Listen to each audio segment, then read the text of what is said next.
अस्सलामुअलैकुम बिस्मिल्लाहिर्रहमानिर्रहीम। Welcome back to my channel immerse coaching centre. उम्मीद है कि आप तमाम लोग खैरियत से होंगे। तो सर शारिक यानी मैं आपके साथ हाजिर हूँ second year KPK board federal board के अकॉर्डिंग जो क्वेश्चंस है उसको सॉल्व करवा रहा हूँ। तो स्टूडेंट आज हम लोग एक्सरसाइज 2.4 को कंप्लीट करेंगे। इससे पहले मैंने 2.1, 2.2 एंड 2.3 को कंप्लीट एक सवालात सॉल्व करवा के अपने चैनल के अंदर अपलोड कर दिया है। और अब हमारे पास क्या है स्टूडेंट, एक्सरसाइज 2.4 है और इसकी भी कोशिश करूँगा कि एक ही पार्ट के अंदर तमाम सवालात को क्या कर दूँ स्टूडेंट, सॉल्व कर दूँ, ताकि क्या हो सके आपके बोर्ड के पेपर्स की तैयारी बेहतरीन तरीके से और बेहतरीन अंदाज में हो सके। अगर आपको व्हाट्सएप ग्रुप में ऐड होना है मेरे प्यारे बच्चों, तो आपके पास मेरा नंबर शो हुआ होगा, उसमें अपना नाम, अपना क्लास ज़रूर लिखिएगा और अपना रोल और अपने बोर्ड के साथ आपने मुझे क्या करना है, मुझे सेंड कर देना है, ताकि मैं क्या कर सकूं, आपको ऐड कर सकूं आपके ग्रुप के हिसाब से। तो स्टूडेंट मेरे पास क्या लिखा हुआ है, पहला सवाल जो है वो लिखा हुआ है, use the properties continue function to test the continuity and discontinuity. बेटा सबसे पहले तो कंटिन्यूटी और डिसकंटिन्यूटी क्या होती है किसी भी लिमिट को अगर हम पढ़ते हैं, ठीक है। तो मेरे पास ये यहाँ पे एक पेज है, मैं यहाँ पे लिख के दिखा देता हूँ। बेटा याद रखना, अगर लिमिट की कंटिन्यूटी और डिसकंटिन्यूटी को चेक करना होता है और हमें कोई वैल्यू क्या कर दिया जाए, लिमिट की बता दी जाए, ठीक है। तो याद रखना मेरे पास student left hand side limit होता है और राइट हैंड साइड लिमिट होता है। सबसे पहले तो लेफ़्ट हैंड साइड लिमिट और राइट हैंड साइड लिमिट को सीख लो कि अगर मेरे पास कोई लिमिट है बेटा जो कि लेफ़्ट हैंड साइड है, तो उसको हम लोग किससे शो करते हैं बेटा, उसको शो करते हैं सी नेगेटिव से, ठीक है। आप क्या कह सकते हो बेटा, इसमें कोई भी वैल्यू हो सकती है सी की जगह, ठीक है। सी की जगह कोई भी वैल्यू हो सकती है और वो फंक्शन क्या होगा, एफ सी का होगा, ठीक है। अगर मेरे पास लेफ्ट हैंड साइड लिमिट है, वो वैल्यू स्टूडेंट इक्वल हो जाए किसके, एफ सी के, और वो वैल्यू इक्वल हो जाए बेटा राइट हैंड साइड लिमिट के, तो ऐसे फंक्शन को हम क्या कहते हैं, राइट हैंड साइड को हम लोग पॉजिटिव से शो करते हैं, ठीक है, एफ सी के। अगर ये तीनों की वैल्यूज़ क्या हो जाए स्टूडेंट, इक्वल हो जाए एक दूसरे के अकॉर्डिंग, यहाँ पे एक्स लिख दो तो ज़्यादा बेहतर है, ठीक है। एफ एक्स लिख दो, यहाँ पे भी एफ एक्स लिख दो, तो एक्स की जगह सी आ जाएगा, एक्स की जगह सी आ जाएगा, ठीक है। अगर ये सारी वैल्यूज़ क्या हो जाए स्टूडेंट, एक दूसरे के इक्वल आ जाए, तो ऐसे इक्वेशन, ऐसे टर्म को या ऐसे कंडीशन को हम क्या कहते हैं, कंटिन्यूटी ऑफ फंक्शन, ठीक है, कंटिन्यूटी ऑफ फंक्शन कहते हैं। तो left hand side right hand side क्या हो जाए, इक्वल आ जाए हमारे पास फंक्शन के, ठीक है। अब इसमें याद रखना लेफ्ट हैंड साइड लिमिट और राइट हैंड साइड लिमिट क्या होती है। सपोज मेरे पास एक ऐसी वैल्यू है जहाँ 0/0 क्या आ जाए, अनडिफाइन आ जाए, क्या आ जाए बेटा, 0/0 क्या आ जाए, अनडिफाइन, इसको क्या कहते हैं, इन्फिनिटी, ठीक है। अगर स्टूडेंट 0 से नीचे जाएंगे तो मेरे पास क्या आएगा, माइनस में वैल्यू आएगी। अगर 0 के बाद जाएंगे तो मेरे पास क्या होगा, तो इस साइड जाएंगे तो मेरे पास पॉजिटिव वैल्यू आएगी। लाइक अगर मेरे पास 0 है ना, मैं इसके इस साइड जा रहा हूँ, ठीक है, तो मेरे पास क्या आ सकता है, 0.0000000000001, एक ये भी वैल्यू हो सकती है, ठीक है। तो मैं क्या कर रहा हूँ, थोड़ी सी वैल्यूज़ को प्लस करके आगे बढ़ रहा हूँ, जो कि बहुत करीब है जीरो के, जीरो नहीं है लेकिन जीरो के बहुत करीब है। तो ऐसी टर्म जिसमें थोड़ा सा कुछ ऐड करके उस एक्चुअल वैल्यू से क्या हो जाए, थोड़ी सी ऊपर वैल्यू आ जाए, तो वो हमारे पास क्या होता है बेटा, राइट हैंड साइड लिमिट, ठीक है। उसी तरह से इसके अपोजिट इस साइड जाऊँगा, लेफ्ट साइड जाऊँगा, तो स्टूडेंट मेरे पास हो सकता है लाइक माइनस का 0.000000001, ठीक है। तो ये वाली टर्म्स लेंगे तो ये क्या हो जाएगा स्टूडेंट, लेफ्ट हैंड लिमिट, मतलब दोनों जीरो के बहुत करीब हैं। लेकिन मसला क्या है, दोनों की वैल्यू अगर 0/0 होती तो मेरे पास अनडिफाइन होता, लेकिन अगर मैं इसी वैल्यू के स्टूडेंट इसके साथ डिवाइड कर दूं तो मेरे पास क्या आ जाएगा, मेरे पास इसका आंसर कोई ना कोई वैल्यू फाइंड आउट होकर के आएगी। तो याद रखना लेफ्ट हैंड साइड लिमिट में क्या होता है कि हमारे पास एक्चुअल जो लिमिट की वैल्यू होती है उसके करीब तरीन पहुँच जाए, और राइट हैंड साइड में भी अगर इस साइड से आप पहुँच रहे हो तो यहाँ पर भी करीब तरीन वैल्यू तक पहुँच जाए, उसे हम क्या कहते हैं, स्टूडेंट लिमिट कहते हैं। और किसी भी फंक्शन को कंटिन्यू होने के लिए याद रखना, मैं आपको बता देता हूँ कि हमारा एक्चुअल जो वैल्यू होती है वो क्या होनी चाहिए, इक्वल होनी चाहिए लेफ्ट हैंड साइड लिमिट के, वो भी इक्वल होनी चाहिए किसके स्टूडेंट, राइट हैंड लिमिट के। अगर फंक्शन अनडिफाइंड हो तो लिमिट कभी भी स्टूडेंट एग्जिस्ट नहीं करती। तो अभी तो फिलहाल मैंने एज अ कॉन्सेप्ट आपको दिया है, लेकिन जब हम इसको कंटिन्यू करेंगे सवालात को सॉल्व करना, तो आपको समझ में आना स्टार्ट हो जाएगा कि आखिर हो क्या रहा है मेरे प्यारे बच्चों। बेटा मेरे पास लिखा हुआ है f ऑफ x 2x - 3, यहाँ पे कोई भी x की वैल्यू गिवन नहीं है, कोई भी लिमिट की वैल्यू गिवन नहीं है, तो हम कंसीडर कर लेंगे कि हमारे पास जो लिमिट की वैल्यू है वो स्टूडेंट क्या है, c है, ठीक है। मैं कंसीडर कर लूँगा कि मेरे पास क्या है, वो c है। तो मैंने क्या करना होगा, सबसे पहले फंक्शन में बेटा c पुट करके देखूंगा, सबसे पहले फंक्शन में क्या पुट करूँगा, c।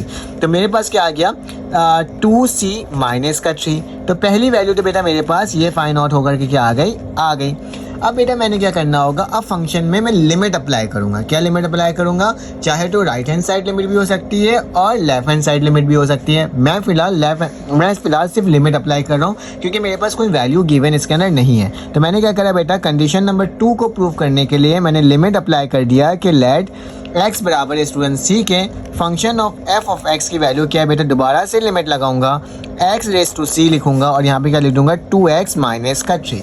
अब बेटा मैंने इसमें लिमिट अप्लाई कर देना है, तो मेरे पास क्या आ जाएगा, limit x raise to c, यहाँ पे f ऑफ x वैसे उतर जाएगा। अगर लिमिट अप्लाई करूंगा तो क्या आ जाएगा 2c माइनस 3। तो बेटा जब मैंने लिमिट अप्लाई किया तो मेरे पास क्या आ गया, 2c माइनस 3 आ गया। ठीक है, अब बेटा मेरे पास आखिरी जो टर्म होगा वो क्या होगा कि मेरे पास लिमिट की जो वैल्यू है, अगर लेफ्ट हैंड साइड और राइट हैंड साइड लिमिट, क्योंकि यहाँ पे सिर्फ और सिर्फ एक लिमिट अप्लाई किया है, left hand side right hand side नहीं निकाला है क्योंकि कोई कंडीशन इसमें गिवन नहीं थी। ठीक है, वो वाली वैल्यू अगर इक्वल आ जाए बेटा किसके, एक्चुअल वैल्यू ऑफ फंक्शन के, ठीक है, या एक्चुअल वैल्यू ऑफ सी के, तो मेरे पास क्या हो जाएगा, मेरे पास ये फंक्शन क्या हो जाएगी, कंटिन्यूस हो जाएगी। ज़रा इसकी वैल्यू देखो क्या है बेटा, मेरे पास 2c माइनस 3, जबकि एफ सी बराबर है किसके बेटा, 2c माइनस 3। दोनों एक दूसरे के स्टूडेंट इक्वल है, दैट्स मीन इसकी लिमिट क्या है स्टूडेंट, एग्जिस्ट करेगी और मेरे पास क्या होगा, ये सेटिस्फाई करेगा। ठीक है, ऑल कंडीशन को सेटिस्फाई कर रहा है, तो ये बोल देना ये मेरे पास क्या है, कंटिन्यूस है। क्या है बेटा, ये वाली जो कंडीशन है वो मेरे पास क्या कंटिन्यूस है, क्योंकि दोनों की वैल्यू क्या आई है स्टूडेंट, सेम आई है। अब इसका स्टूडेंट आप स्क्रीनशॉट ले सकते हो। ठीक है, ये भी पेपर में फिलहाल पूछा नहीं जाएगा एज अ क्वेश्चन, बस एज अ एमसीक्यूज के लिए पूछा जा सकता है कि आपने बताना है ये फंक्शन कंटिन्यूस है कि नहीं है।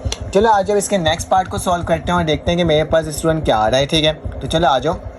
याद रखना एक चीज़ ज़रूर शो कर देना कि जो C है ना वो बेटा बिलोंग्स करता है, क्या करता है, बिलोंग्स करता है किससे, रियल नंबर से। ठीक है, किससे बिलोंग करता है, रियल नंबर से, ताकि क्या हो सके, बोर्ड वाला अगर देख रहा हो तो उसे पता चल सके कि मेरे पास बेसिकली ये है क्या। ठीक है, चलो आ जाओ अब हम स्टार्ट करते हैं और इसको सॉल्व करने की कोशिश करते हैं और देखते हैं कि मेरे पास क्या होगी इसकी वैल्यू। नेक्स्ट क्वेश्चन, अब मेरे प्यारे बच्चों पार्ट नंबर 2 आ गया है, चलो इसको भी देख लेते हैं। सबसे पहले देखो बेटा, अगर मेरे पास यहाँ पे x की जगह क्या पुट हो जाए बेटा, 5 पुट हो जाए। अगर x की जगह 5 पुट कर दूंगा तो क्या हो जाएगा, कोई भी टर्म डिवाइड होता है मेरे पास किससे, 0 से, तो वो अनडिफाइंड वैल्यू होती है। ठीक है, तो मेरे पास इसको देखने से समझ में आ रहा है कि ये फंक्शन डिसकंटिन्यूअस हो सकता है कब, जब मेरे पास x की वैल्यू क्या हो जाए बेटा, 5 हो जाए। ठीक है, तो सबसे पहले तो स्टूडेंट हमें लेट करना होगा, जो मैंने आपको सिखाया था थोड़ी देर पहले। आपने सोल्यूशन लिखने के बाद लिखना होगा कि जो मेरे पास फंक्शन है मतलब h है उसमें क्या पुट करेंगे, c पुट करके देखेंगे। तो 2 हो गया बेटा, ये क्या हो गया, c माइनस 5। ठीक है,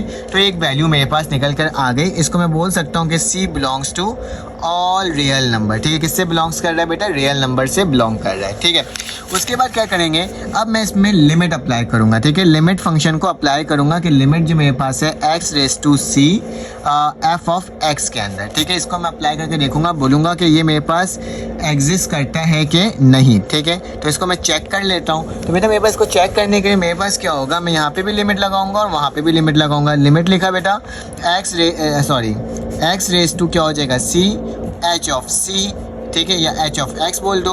यहाँ पे क्या हो जाएगा, limit x raise to c 2 over x minus 5। ठीक है, अगर मैं इसमें लिमिट अप्लाई करता हूँ तो बेटा मेरे पास क्या हो जाएगा, 2 c माइनस 5। ठीक है, ये सेम वैल्यू ज़रूर जनरेट हो रही है बेटा, अगर देखा जाए लिमिट की एक्चुअल वैल्यू के साथ सेम वैल्यू ज़रूर जनरेट हो रही है। लेकिन बेटा एक जगह मसला आएगा, जब अगर c की वैल्यू क्या हो जाए बेटा, 5 हो जाए। जैसे यहाँ पे x की वैल्यू 5 हो जाए या फिर यहाँ पे c की वैल्यू 5 हो जाए तो मेरा लिमिट एग्जिस्ट नहीं करेगा। तो आप यहाँ पे लिख सकते हो कि h of x is define, जो मेरे पास वैल्यू आ रही है वो क्या है बेटा, ऑल रियल नंबर के ऊपर क्या कर रहा है स्टूडेंट, डिफाइन कर रहा है। ठीक है, h of x is define all real number. ठीक है, जितने भी रियल नंबर है उस पर डिफाइन कर रहा है, बट एक्सेप्ट किससे, अगर मेरे पास 5 आ जाए तो।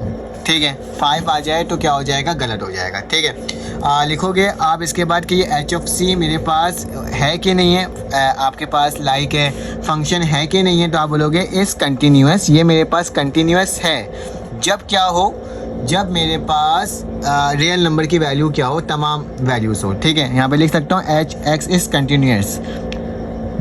एक्सेप्ट कब नहीं होगा, ये लिख देता हूँ, व्हेन मेरे पास क्या हो जाए बेटा, c की वैल्यू क्या हो जाए, 5। अगर c की वैल्यू 5 हो जाएगा तो फंक्शन क्या हो जाएगा मेरे पास, डिसकंटिन्यूअस हो जाएगा। तो यहाँ पे लिख देना, मेंशन कर देना कि h of x is continuous on real number पे कंटिन्यूस होगा, बट यहाँ पे एक्सेप्ट व्हेन c बराबर है 5 फंक्शन इज डिसकंटिन्यूअस। तो फंक्शन क्या हो जाएगा बेटा मेरे पास, डिसकंटिन्यूअस हो जाएगा। ठीक है, तो आप इस तरह से लिख सकते हो और इस तरह से आप बता सकते हो कि फंक्शन उस वक्त डिसकंटिन्यूअस होगा जब डिवाइड बाय 0 हो जाए, और जब 0 होता है तो मेरे पास आंसर निकालना पॉसिबल नहीं है। चलो आज इसका नेक्स्ट पार्ट करते हैं सॉल्व और देखते हैं वो किस तरह से सॉल्व हो रहा है। आप इसका स्क्रीनशॉट ले सकते हो। स्टूडेंट ये वाला सवाल भी सेम उसी तरह से सॉल्व हो रहा है जिस तरह से पिछले दफा सॉल्व किया था।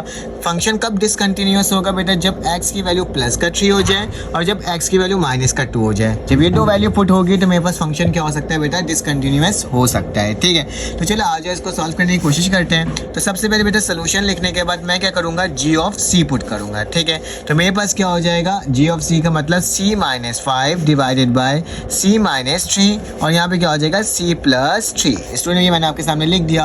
अब क्या करोगे बेटा, लिमिट अप्लाई करोगे। तो यहाँ पे लिखोगे limit x raise to c। Function के लिए मुझे क्या करना है बेटा, देखने चेक करना है ये एग्जिस्ट कर रहा है कि नहीं कर रहा। ठीक है, तो ज़रा इसको चेक कर लेते हैं। अगर एग्जिस्ट करेगा तो कैसे करेगा, तो यहाँ पे मैंने क्या करना होगा बेटा, लिमिट लगाना होगा, x रेज टू c लिखना होगा, g ऑफ x लिखना होगा, बराबर है बेटा किसके, लिमिट लिखना होगा, x रेज टू c लिखना होगा, और यहाँ पे जो मेरे पास फंक्शन की वैल्यू है क्या है, x minus 5 divided by x minus 3, और बेटा x प्लस 2। बेटा अगर मेरी आपको वीडियो समझ में आ रही हो ना तो प्लीज़ चैनल को लाइक और सब्सक्राइब करना, बेल के आइकन को क्लिक करना, क्योंकि मुझे आपके सब्सक्रिप्शन की काफ़ी ज़्यादा नीड है। अगर आप मेरी वीडियो को सब्सक्राइब करोगे ना तो इससे क्या होता है स्टूडेंट, मोटिवेशन मिलता है, और आप कमेंट करके बताओगे तो इससे भी काफ़ी ज़्यादा मोटिवेशन मिलता है। और मैं इसी तरीके से आपके लिए तमाम एक्सरसाइज की वीडियोज़ को कंटिन्यूस रखूँगा ताकि क्या हो सके, आपकी पेपर की तैयारी या बोर्ड की तैयारी बहुत अच्छे तरीके से हो और आप लोग भी बहुत अच्छे नंबर से अपने एग्जाम्स में क्या हो, स्टूडेंट पास हो। ठीक है, तो ये मैंने लिख दिया। अगर मैं इसके अंदर अप्लाई कर दूं बेटा तो लिमिट हो जाएगा x raise to c, g of x वैसे ही लिखा जाएगा, और इसके अंदर अगर वैल्यू को पुट किया जाए तो मेरे पास क्या आ जाएगी बेटा, c minus 5 divided by c minus 3, और यहाँ पे क्या हो जाएगा c प्लस 2। ठीक है, ये मैंने आपके सामने लिख दिया। तो ये मेरे पास सेम वैल्यू आ रही है दोनों की। अगर देखा जाए तो फंक्शन मेरे पास कंटिन्यूअस है व्हेन, जब तमाम रियल नंबर से बिलोंग करे। लेकिन स्टूडेंट एक्सेप्ट कब होगा, कंटिन्यूअस ऑल रियल नंबर, यहाँ पे लिख देता हूँ, कंटिन्यूअस है for all real number except किस चीज़ के बगैर होगा बेटा, ये भी लिख दिया करो। एक्सेप्ट कौन सी वैल्यू, c की जगह बेटा वैल्यू प्लस का 3 नहीं होनी चाहिए, मतलब x की वैल्यू या c की वैल्यू मेरे पास 3 नहीं होनी चाहिए, एंड c की वैल्यू बेटा मेरे पास क्या नहीं चाहिए, माइनस का 2 नहीं होना चाहिए। अगर c की वैल्यू बेटा 3 हो और c की वैल्यू ही बेटा -2 हो तो मेरे पास फंक्शन क्या होगा बेटा, f ऑफ x क्या होगा, इज डिसकंटिन्यूअस हो जाएगा। अदरवाइज क्या होगा, मेरे पास फंक्शन कंटिन्यूअस होगा। ठीक है, तो ये मैंने आपके सामने मेंशन कर दिया, क्योंकि जब डिसकंटिन्यूअस होगा तो वो भी शो करके दिखाना है, और फंक्शन अगर कंटिन्यूअस होगा तो वो भी शो करके दिखाना है। चलो आज इसके नेक्स्ट पार्ट को सॉल्व करते हैं, देखते हैं किस तरह से सॉल्व हो रहा है। अब स्टूडेंट मेरे पास मोस्ट इंपॉर्टेंट क्वेश्चन आ गया। ये पेपर में पूछा जा सकता है कि बोला जा रहा है कि फंक्शन कंटिन्यूअस है या कंटिन्यूअस नहीं है, आपने ये बताना है। ठीक है, तो फंक्शन कंटिन्यूअस कैसे है, किस तरीके से, तो मैंने आपको बताया था। सबसे पहले हम लोग एक्चुअल वैल्यू निकालते हैं। क्या निकालते हैं स्टूडेंट, एक्चुअल वैल्यू। तो यहाँ लिख देता हूँ कि मेरे पास एक्चुअल वैल्यू क्या आएगी। तो एक्चुअल वैल्यू जो होती है बेटा वो क्या होती है, फंक्शन के अंदर डायरेक्टली वैल्यू पुट कर दो। अब देखो फंक्शन के अंदर अगर बेटा डायरेक्टली वैल्यू 0 पुट करोगे तो मेरे पास आंसर क्या आएगा, 1। फंक्शन बेटा 2 है, एक f of x sine x over x है, जबकि x is not equal to 0। मतलब अगर x की वैल्यू 0 नहीं होगी तो आप ये वाली वैल्यू लिख सकते हो, और आप लिखोगे जब x की वैल्यू 0 होगी तो आप ये लिख सकते हो फंक्शन के अंदर। तो बेटा फंक्शन मेरे पास क्या है, f ऑफ x है। ठीक है, जब मैंने इसको लिखा तो मेरे पास क्या हो जाएगा, ये 1 के बराबर आ रहा है। ठीक है, किसके बराबर आ रहा है, 1 के। जब मैंने f ऑफ x के अंदर 0 पुट कर दिया तो मेरे पास वो किसके बराबर है, 1। x की वैल्यू 0 पुट किया तो मेरे पास 1 पुट कर दिया। ये मेरे पास एक्चुअल वैल्यू है। कौन सी वैल्यू बेटा, एक्चुअल वैल्यू। अब मुझे क्या करना होगा, अब मुझे लिमिट चेक करना होगा। ठीक है, अब मैंने क्या लिखा, लिमिट x रेज टू, मेरे पास लिमिट की जो वैल्यू है वो 0 ही है। ठीक है, तो मैं क्या लिखूंगा, 0 ही लिखूंगा। ठीक है, और जबकि मेरे पास क्या हो जाएगा, f ऑफ x के जबकि मेरे पास 0 के बराबर तो है। लेकिन याद रखना, अगर मैं यहाँ पे नेगेटिव लिख दूँ, नेगेटिव का मतलब क्या होता है बेटा, लेफ्ट हैंड साइड लिमिट। तो मैंने क्या लिख दिया यहाँ पे, नेगेटिव और 0 के अलावा होगी तो ये वैल्यू लिख सकते हो। जैसे कि मेरे पास क्या है, sine x divided by, sorry यहाँ पे लिमिट भी लगाना पड़ेगा, लिमिट एक्स रेज टू 0, यहाँ पे नेगेटिव शो नहीं करते हैं, ठीक है। और फिर क्या लिखोगे, sine x divided by x, ठीक है। मैंने लेफ्ट हैंड साइड लिमिट लिया और मैंने बोल दिया कि उसमें मुझे क्या पुट करना है, 0 पुट करना है, ठीक है। तो ज़रा आके चेक कर लेते हैं कि मेरे पास ये किसके बराबर होगा। बेटा आपको कंडीशन मालूम होगी कि लिमिट अगर 0 पुट हो और जो एंगल हो नीचे वो 1 के बराबर होता है, ठीक है। तो मैं डायरेक्टली लिख सकता हूँ कि लिमिट एक्स रेज टू 0 मतलब लेफ्ट हैंड साइड की जो वैल्यू है वो क्या आ रही है बेटा, 1 आ रही है, ठीक है। इसी तरह से मुझे राइट हैंड साइड लिमिट भी निकालना होगा। तो राइट हैंड साइड लिमिट के लिए क्या लिखूंगा, एक्स रेज टू 0, लेकिन क्या होगा बेटा, पॉजिटिव। इसका मतलब ये नहीं होता कि आपने पॉजिटिव वैल्यू पुट कर देनी है, ठीक है। तो यहाँ पे क्या लिखूंगा, दोबारा से लिमिट लिखूंगा, एक्स रेज टू 0 लिखूंगा, साइन एक्स ओवर एक्स। देखो जब 0 पुट किया तो डायरेक्टली 1 लिख दिया था, लेकिन 0 के अलावा मतलब लेफ्ट हैंड साइड लिमिट और राइट हैंड साइड लिमिट में क्या पुट होगा, ये पुट होगा। तो मैंने लेफ्ट हैंड साइड लिमिट में मैंने ये पुट किया और जब इसकी वैल्यू क्या होती है, 1 होती है। उसी तरह से जब मैंने राइट हैंड साइड लिमिट लिखा तो लिखा था 0 के अलावा वैल्यू कौन सी है, मेरे पास ये है, तो मैंने वही वैल्यू पुट कर दिया। और हमें मालूम है इसका भी जो आंसर आएगा वो क्या आएगा बेटा, राइट हैंड साइड लिमिट का भी आंसर क्या आएगा बेटा, मेरे पास 1 ही आएगा। क्यों, क्योंकि 0 लगा हुआ है और एंगल सेम है तो मेरे पास 1 के बराबर होता है। अब ज़रा देखो, actual value, left hand side limit, right hand side क्या है बेटा, सब एक दूसरे के इक्वल हैं। तो ऐसी कंडीशन मेरे पास क्या होती है, ऐसी इक्वेशन मेरे पास होती है कि अगर एफ ऑफ एक्स बराबर हो जाए लिमिट एक्स रेज टू, यहाँ पे मैंने सपोज पर लिख दिया 0 का नेगेटिव, एफ ऑफ एक्स जो भी बराबर हो जाए student, limit X raise to 0 का positive of F of X, मतलब 1 इक्वल टू 1। तो मेरे पास ऐसे फंक्शन को हम क्या कहते हैं बेटा, कंटिन्यूअस कहते हैं। क्या कहते हैं, कंटिन्यूअस कहते हैं। और यही मेरा क्या होगा स्टूडेंट, आंसर होगा, क्योंकि कंटिन्यूअस हुआ कब, जब x बराबर पुट हुआ 0, ठीक है। तो ये मेरे पास स्टूडेंट आंसर हो गया, सिंपल सा था, आसान सा था, बस कंडीशन आपको फॉलो करनी है तो आपका क्या हो जाएगा स्टूडेंट, आंसर बनकर के आ जाएगा। चलो आज इसका नेक्स्ट पार्ट सॉल्व करते हैं। अब स्टूडेंट मेरे पास क्वेश्चन नंबर 5 आ गया। इसमें क्या लिखा हुआ है, graph and locate all point of discontinuity of the flowing function. हमें क्या करना है बेटा, पहले तो इसको प्रूव करना है कि मेरे पास डिसकंटिन्यूटी है कि नहीं है, ठीक है। और फिर साथ साथ इसका ग्राफ भी हमें प्लॉट करना है। तो मेरा बहुत ही आसान तरीका है। सबसे पहले हमने बताया था हमें मालूम करना होता है एक्चुअल वैल्यू को, ठीक है। तो एक्चुअल वैल्यू कैसे निकलेगा बेटा, जहाँ पे x की वैल्यू गिवन होगी तो x की वैल्यू बेटा क्या है, इज इक्वल टू 1 और ग्रेटर देन 1। या तो x की वैल्यू बेटा इक्वल होगी, नीचे डैश लगा हुआ है, इसका मतलब है या तो x की वैल्यू 1 होगी तो ये वैल्यू आएगी, या फिर 1 से बड़ी वैल्यू होगी मतलब राइट हैंड साइड होगी तो मेरे पास क्या आएगी, ये वाली वैल्यू लिखूंगा।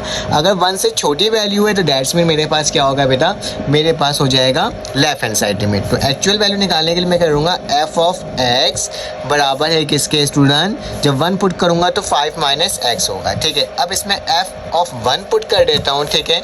और मेरे पास क्या आ जाएगा 5 minus 1, that's mean F of 1 की जो वैल्यू है वो क्या आ गई बेटा, 4 आ गई, ठीक है। तो ये मैंने आपके सामने स्टूडेंट लिख करके क्या कर दिया, दिखा दिया। अब एक्चुअल वैल्यू निकालने के बाद हमें क्या करना होता है, लेफ्ट हैंड लिमिट निकालना होता है। तो लेफ्ट हैंड लिमिट के लिए बेटा क्या होगा, मैं लिखूंगा लिमिट एक्स रेज टू 1 है ना एक्चुअल वैल्यू, तो नेगेटिव, ठीक है, एफ ऑफ एक्स। अब नेगेटिव कब होगा, नेगेटिव मतलब 1 से छोटी वैल्यू, 1 से माइनस वाली वैल्यू नहीं, 1 से छोटी वैल्यू। तो बेटा 1 से छोटी वैल्यू क्या लिखा हुआ है, यहाँ लिखा हुआ है ना, 1 सबसे बड़ी वैल्यू और 1 से छोटी क्या होगी, ये वाली टर्म होगी। तो लिखूंगा दोबारा से मैं लिमिट एक्स रेज टू 1 और मेरे पास कौन सा आएगा, 1 प्लस एक्स आएगा, ठीक है। तो मैंने क्या लिख दिया, 1 प्लस एक्स लिख दिया बेटा। अब इसमें वैल्यू पुट कर लेते हैं और देख लेते हैं कि लेफ्ट हैंड लिमिट की वैल्यू मेरे पास क्या आ रही है, 1 माइनस एफ ऑफ एक्स बराबर हो जाएगा 1 प्लस 1। तो 1 प्लस 1 क्या होता है बेटा, 2। तो देखो ज़रा ये वाली वैल्यू और ये वाली वैल्यू एक दूसरे के इक्वल नहीं आई, और जब भी इक्वल नहीं आते तो इसका मतलब क्या होता है बेटा, हमारे पास फंक्शन कंटिन्यूअस नहीं होता बल्कि डिसकंटिन्यूअस होता है। उसी तरह से राइट हैंड लिमिट भी निकाल के दिखाई देता हूँ मैं आपको स्टूडेंट। तो राइट हैंड लिमिट में मेरे पास क्या होगा, लिमिट लिखूंगा एक्स रेज टू 1 और पॉजिटिव लिखूंगा, ठीक है।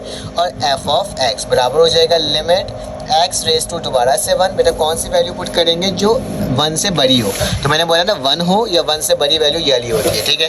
तो क्या लिख दूंगा बेटा 5 माइनस एक्स। अगर इसका लिमिट अप्लाई कर दूँ तो 5 माइनस 1, तो वैल्यू क्या आ गई 4। मेरे दो वैल्यूज़ तो इक्वल आई है, लेकिन जो तीसरी वैल्यू है वो मेरे पास इक्वल नहीं है। और हमारे पास क्या होना चाहिए बेटा, कंटिन्यूस फंक्शन होने के लिए लेफ्ट हैंड साइड का राइट हैंड साइड के इक्वल होना लाजमी है। तो मैं इसको इस तरह से रख लेता हूँ, ये थोड़ा सा वो हो गया ना, खैर। तो लिमिट आप यहाँ पे लास्ट में लिखोगे left hand limit is not equal to right hand limit, that's mean ये मेरे पास फंक्शन क्या है बेटा, डिसकंटिन्यूटी है, ठीक है। इसके अंदर क्या है मेरे पास, डिसकंटिन्यूटी है, तो लिख देता हूँ डिसकंटिन्यूटी फंक्शन है, ठीक है। तो खैर मैंने तो रफली लिख दिया है, ठीक है। तो ये आपके पास हो गया, आपको समझ में तो आ रहा है ना कैसे करना है। अब इसी का ग्राफ भी प्लॉट करना है। तो ग्राफ प्लॉट करने के लिए मेरे पास क्या होगा, कंडीशन लिखी हुई है यहाँ पे कि एफ ऑफ एक्स जो है बेटा, वो जो है उसका फंक्शन की वैल्यू लिखी हुई है कि मेरे पास उस वक्त बनाओ 1 प्लस एक्स को जब x की वैल्यू बेटा लेस देन 1 हो, और 1 और यहाँ पे क्या लिखा हुआ है 5 माइनस एक्स लिखा हुआ है जबकि बेटा मेरे पास क्या है x की वैल्यू ग्रेटर देन 1 या फिर इक्वल टू 1 हो, ठीक है। तो इसका कहने का मकसद ये है कि मेरे पास यहाँ पे जो ग्राफ प्लॉट होगा, अगर पहली इक्वेशन का देखा जाए 1 प्लस एक्स का, ठीक है, तो यहाँ पे लिखा हुआ होता है बेटा x होता है और यहाँ पे क्या होता है y होता है, या फिर मैं बोल सकता हूँ कि function of f of x होता है, ठीक है। ये लिख देता हूँ, ठीक है। तो बेटा function of f of x के अंदर याद रखना 1 से छोटी वैल्यू, 1 से छोटी वैल्यू क्या होती है बेटा, 0 होती है। 0 के बाद क्या होगा बेटा, माइनस का 1 होगा, माइनस के 1 के बाद क्या होगा, माइनस का 2 होगा, माइनस 2 के बाद क्या आएगा, माइनस का 3 होगा, ठीक है। तो इसके अंदर पुट करके देखते जाओ और वैल्यू निकालते जाओ। तो बेटा अगर 0 पुट करूँगा x की जगह तो मेरे पास क्या बचेगा, 1 बचेगा, ठीक है। अगर बेटा मैं x या -1 पुट करूँगा तो प्लस का 1 माइनस का 1 किसके बराबर होता है, 0 के। यहाँ पे माइनस का 2 पुट करूँगा तो 2 में से 1 गया तो माइनस का क्या बचेगा बेटा, 1 बचेगा। अगर 3 पुट करूँगा तो माइनस का 2 बचेगा। तो एक पार्ट तो मेरे पास इसका निकल गया जब 1 प्लस एक्स और जब x is greater than 1, sorry, ठीक है। x की वैल्यू क्या है, लेस देन 1, 1 से छोटी वैल्यू होगी तो ये वाला ग्राफ बनेगा। अब इसका बना लेते हैं कि 5 माइनस एक्स, ठीक है, जबकि x की जो वैल्यू है बेटा वो क्या है, ग्रेटर देन 1 और इक्वल टू 1, ठीक है। तो इसका अगर ग्राफ बनाना चाहो तो बेटा इसका प्लॉटिंग के लिए मैंने यहाँ पे एक ट्रम बना रही है, यहाँ पे x लिखा है, यहाँ पे f ऑफ x लिखा, ठीक है। 1 या फिर 1 से बड़ी वैल्यू, तो x की वैल्यू 1 हो जाएगी एक, 1 से बड़ी वैल्यू क्या होती है, 2 होती है, 2 से बड़ी वैल्यू क्या होती है, 3 होती है, और 3 से बड़ी वैल्यू क्या होता है, 4 होती है। बेटा अगर 1 पुट करेंगे तो 4 आ जाएगा, अगर 2 पुट करेंगे तो 3 आ जाएगा, अगर 3 पुट करेंगे तो बेटा 2 आ जाएगा, और अगर मैं 4 पुट करूँगा तो क्या आ जाएगा, 1 आ जाएगा, ठीक है। तो इस तरीके से मेरे पास कुछ कंडीशन बन रही है, ठीक है। अब ग्राफ को प्लॉट करने के लिए हमें क्या करना होगा बेटा, एक ग्राफ पेज में आपको इस तरह से काम करना पड़ेगा। तो मैं फ़िलहाल तो रफली बना रहा हूँ, मैंने यहाँ पे इस तरह से इसको बना दिया, ठीक है बेटा। ये x एक्सिस, ये y एक्सिस, ये नेगेटिव का x एक्सिस, ये नेगेटिव का y एक्सिस, ये ओरिजिन होता है बेटा। मेरे पास ज़्यादा जो बड़ी वैल्यू आ रही है वो ज़्यादा बड़ी नहीं आ रही, तो 1 2 3 4 और 5 तक ले जाता हूँ, ठीक है। वैसे 5 तक तो जा भी नहीं रहा है। यहाँ पे बेटा माइनस का 1, माइनस का 2, माइनस का 3, माइनस का 4 और माइनस का 5, ठीक है। उसी तरह से ऊपर क्या होगा बेटा, 1 2 3 4 और 5। यहाँ पे क्या होगा, माइनस का 1, माइनस का 2, माइनस का 3, ठीक है बेटा, माइनस का 4 और माइनस का 5। मैंने ये सारी वैल्यूज़ को लिख दिया। अब क्या करना होगा बेटा, अब मुझे ना इस ग्राफ को प्लॉट करना होगा, ठीक है। अब प्लॉट करने का तरीका क्या, पहली इक्वेशन देखो, 0 पुट किया तो 1 आ गया, x की वैल्यू बेटा 0 थी तो y की वैल्यू क्या आ गई, 1, पहला पॉइंट मेरे पास ये मिल गया, ठीक है। फिर बेटा क्या लिखा है, -1 पुट किया तो 0 आ गया, x की वैल्यू -1 ये रहा तो मेरे पास क्या आ गया, 0 आ गया, तो मतलब यही वाला पॉइंट है, ठीक है। फिर इसके बाद -2 पुट किया तो क्या आ गया, -1, -2 ये रहा बेटा, -1 नीचे है, तो यहाँ पे कहीं आपके पास ये वैल्यू आएगी, ठीक है। बिल्कुल स्ट्रेट लाइन बनेगी, ठीक है। मैं तो रफली बना रहा हूँ तभी मेरे पास ऐसा होगा। -3 पुट किया तो बेटा क्या आ गया, -2 आ गया, तो -2 ये रहा और -3 ये रहा, ठीक है। तो इस तरीके से आपके पास भी स्टूडेंट जब ग्राफ प्लॉट करोगे तो कुछ इस तरह का क्या बनेगा, आपके पास एक ग्राफ बनेगा, ठीक है। उसी तरह से यहाँ पे लिख सकते हो कि मेरे पास ये कब पुट हो रहा है, जब मेरे पास 1 प्लस एक्स है, ठीक है। उसी तरह से अब मैं दूसरे वाई की टर्म को बनाता हूँ, 1 पुट किया तो 4 आ गया, 1 ये रहा बेटा, 4 ये रहा, सही है। उसके बाद बेटा क्या लिखा हुआ है, 2 पुट किया तो मेरे पास क्या आ गया, 3 आ गया, 2 ये रहा, 3 मेरे पास बेटा ये रहा, ठीक है। फिर जब मैंने 3 पुट किया तो मेरे पास क्या आ गया 2 आ गया, तो बेटा ये है मेरे पास कहीं, ठीक है। उसके बाद जब 4 पुट किया तो क्या आ गया बेटा 1 आ गया, ठीक है। तो ये कुछ इस तरीके का मेरे पास क्या हो रहा है बेटा ग्राफ बन रहा है। आपने इस लाइन को इस तरीके से ज्वाइन करते हुए बनाना है, ठीक है। और ये कंटिन्यूस होगा, तो दोनों में गैप आ रहा है तो ये डिसकंटिन्यूसली जो ऐसे ही बता रहा है, ठीक है। और साथ साथ बता रहा है, मैंने आपको जो बनाना था वो भी मैंने बता दिया, ठीक है। क्योंकि ना आसान सा सवाल था लेकिन थोड़ा सा लेंदी था, लेकिन कुछ चीज़ें बतानी थी, तो तभी इसको क्या हो गया आपके पास इस तरह से ये सॉल्व हो गया।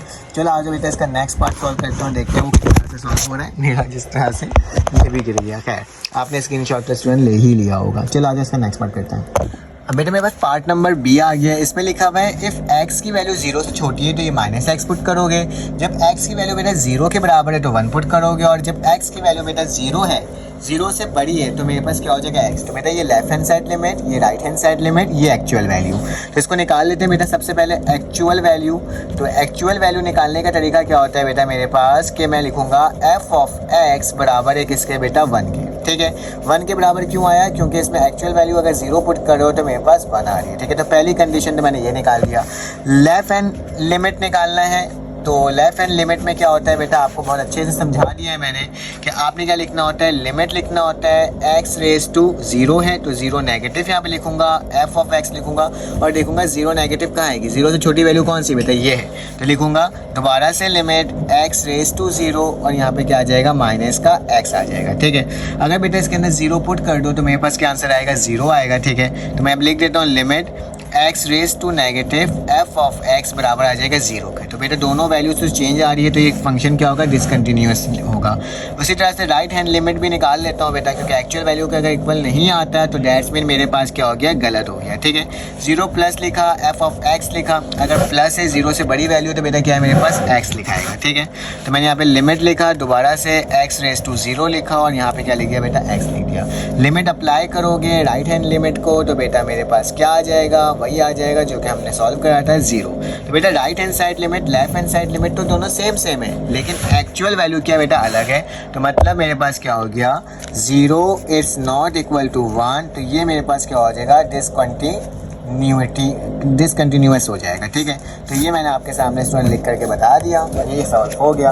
अब क्या करना होगा, इसका स्टूडेंट ग्राफ भी आपको प्लॉट करना होगा। ये मैं पता नहीं क्या करके रखा हूँ। अगर स्टूडेंट आपको मेरी वीडियो समझ में आ रही हो ना तो प्लीज़ चैनल को लाइक और सब्सक्राइब करो, बेल के आइकन क्लिक करो ताकि मैं आपको ना तमाम मटेरियल्स को इसी तरह से सॉल्व करवाते रहूँ, ठीक है। अब इसी का स्टूडेंट ग्राफ बनाना है तो ग्राफ भी बनाना बहुत आसानी है, कोई ज़्यादा मुश्किल काम नहीं है। आपने क्या करना होगा एक एक करके सबके लिए ग्राफ बनाना होगा, ठीक है। तो बेटा मेरे पास 2 कंडीशन थी। एक कंडीशन ये थी कि मेरे पास x है, ठीक है, और जब मेरे पास क्या हो रहा है बेटा माइनस का x है उस वक्त है जब मेरे पास x की वैल्यू लेस देन 0 है, ठीक है। तो इस तरीके से मैंने यहाँ पे लिख दिया, ये मेरे पास x हो जाएगा और ये मेरे पास function of f of x हो जाएगा। x से कम वैल्यू क्या होती है बेटा माइनस का 1 होती है, ठीक है। अगर माइनस का 1 पुट करोगे बेटा तो माइनस माइनस क्या हो जाएगा प्लस का 1। अगर बेटा माइनस का 2 पुट करोगे तो क्या हो जाएगा माइनस माइनस प्लस का 2। अगर बेटा माइनस का 3 पुट करोगे तो माइनस माइनस प्लस का 3, और अगर 4 पुट करोगे माइनस में तो बेटा क्या आ जाएगा माइनस माइनस प्लस का 4। तो ये मेरे पास स्टूडेंट वैल्यू बन करके आई है। अब मेरे पास नेक्स्ट वैल्यू है, इसको देख लेते हैं। एक कंडीशन लिखा हुआ था बेटा x जब इक्वल टू 0 है और लेस देन 0 है, तो मैं इसको राइट हैंड लिमिट को ही बनाता हूँ, ठीक है, इस तरह से। अब इसमें 0 से बड़ी वैल्यू लिखनी होगी, ठीक है। एक तो इक्वल वाला भी तो इक्वल टू ओरिजिन ही होगा तो उसको आपको लिखने की ज़रूरत ही नहीं है, ठीक है। तो बेटा मेरे पास क्या हो जाएगा x और नीचे क्या हो जाएगा f ऑफ x। 0 से बड़ी वैल्यू क्या होती है 1, अगर 1 है तो मेरे पास क्या आएगा बेटा 1, 2 है तो मेरे पास क्या आएगा 2, 3 है तो मेरे पास 3, 4 है तो मेरे पास क्या आ जाएगा 4 आ जाएगा, ठीक है। अब चलो इसका ग्राफ भी प्लॉट कर लेता हूँ, देख लेते हैं किस तरह से ये प्लॉटिंग होगी बेटा। तो मैंने क्या कर दिया, ये 0 लिख दिया, ये 1 लिख दिया, ये 2 लिख दिया, ये 3 लिख दिया, ये 4 लिख दिया, ये 5 लिख दिया। उसी तरह से बेटा 1 2 3 4 और यहाँ पे क्या हो जाएगा 5। उसी तरह से माइनस का 1, माइनस का 2, माइनस का 3, माइनस का 4 और माइनस का 5। बेटा रफली बना रहा हूँ क्योंकि क्या होगा इससे समझ में आ जाएगा, ठीक है, इतना ज़्यादा मुश्किल है नहीं। माइनस का 2, माइनस का 3, माइनस का 4 और ये क्या हो जाएगा माइनस का 5, ठीक है। अब एक एक करके वैल्यू करते हैं। माइनस का 1 पुट किया तो 1 आया, माइनस का 1 बेटा ये रहा तो पॉजिटिव का क्या आया 1 आया, तो यहाँ पे मैं क्लिक कर दूंगा, ठीक है। उसी तरह से बेटा -2 पुट किया तो प्लस का 2 आया, ठीक है। तो माइनस का 2 बेटा ये रहा और प्लस का 2 ये रहा, ठीक है, यहाँ पे पुट कर दिया। उसी के साथ साथ बेटा माइनस का 3 पुट किया तो प्लस का 3 आया, कुछ इस साइड आएगा, ठीक है। और जब माइनस का 4 पुट किया तो प्लस का 4 आया। तो ये कुछ इस तरीके से स्टूडेंट आपका स्ट्रेट लाइन एक बनेगा इसमें, ठीक है। उसी तरह से नेक्स्ट बना लो, 1 पुट किया तो 1 आया, तो पॉइंट ये है बेटा। 2 पुट किया तो 2 आया, ठीक है। फिर क्या 3 पुट किया तो मेरे पास 3 आया, 4 पुट किया तो 4 आया। इसी तरह से ये कंटिन्यू रहेगा, ठीक है। तो ये मेरे पास ग्राफ भी बन जाएगा और इसका हमने क्या देखो इतना आसान तरीके से आंसर भी ले आए। चलो आ जाओ, इसका आप क्या कर लो, स्क्रीनशॉट ले लो ताकि आपके पास इस सारे मटेरियल्स मिल जाएँ, ठीक है। तो ये मेरे पास एक पार्ट था जिसको आपको स्क्रीनशॉट लेना होगा एंड देन सेकंड पार्ट ये है, ठीक है। चलो आज इसका नेक्स्ट क्वेश्चन सॉल्व करते हैं। अब इसमें मेरे पास क्वेश्चन नंबर 6 आ गया। इसमें आपके पास बुक के अंदर मौजूद होगा। पहले मैं आपको सवाल पढ़ लेता हूँ। लिखा हुआ है personal computer cell person receive a base salary of $1000। उसके पास क्या है $1000 पर मंथ वो अपने पास ले रहे हैं, ठीक है। And a commission of 5% of all sale, जबकि 5% उसको कमीशन में मिल रही है तमाम सेल्स पर ओवर 10,000 ड्यूरिंग द मंथ, ठीक है, $10,000 के ऊपर। फिर लिखा है if the monthly sale are 20,000 और more the sale person is given the additional. अगर 20,000 या सिर्फ ₹1 भी ज़्यादा होता है, ठीक है, डॉलर ज़्यादा होता है, तो उससे क्या मिलेगा स्टूडेंट, उसको 500 बोनस मिलेगा, ठीक है। Let ES represent the person earning during the month as the function of the month are sale, ठीक है। तो इस कंडीशन के अकॉर्डिंग मैं लिखा कि ES स्टूडेंट क्या है मेरे पास अर्निंग है स्टूडेंट का, ठीक है। वो सॉरी कंप्यूटर जो हमारे पास है उसका। तो 10,000 अगर मेरे पास 10,000 रुपीज़ था, इससे इतना था मैक्सिमम 10,000 उसको जब पैसे मिल रहे थे तो उसको $1000 मिल रहा था, ठीक है।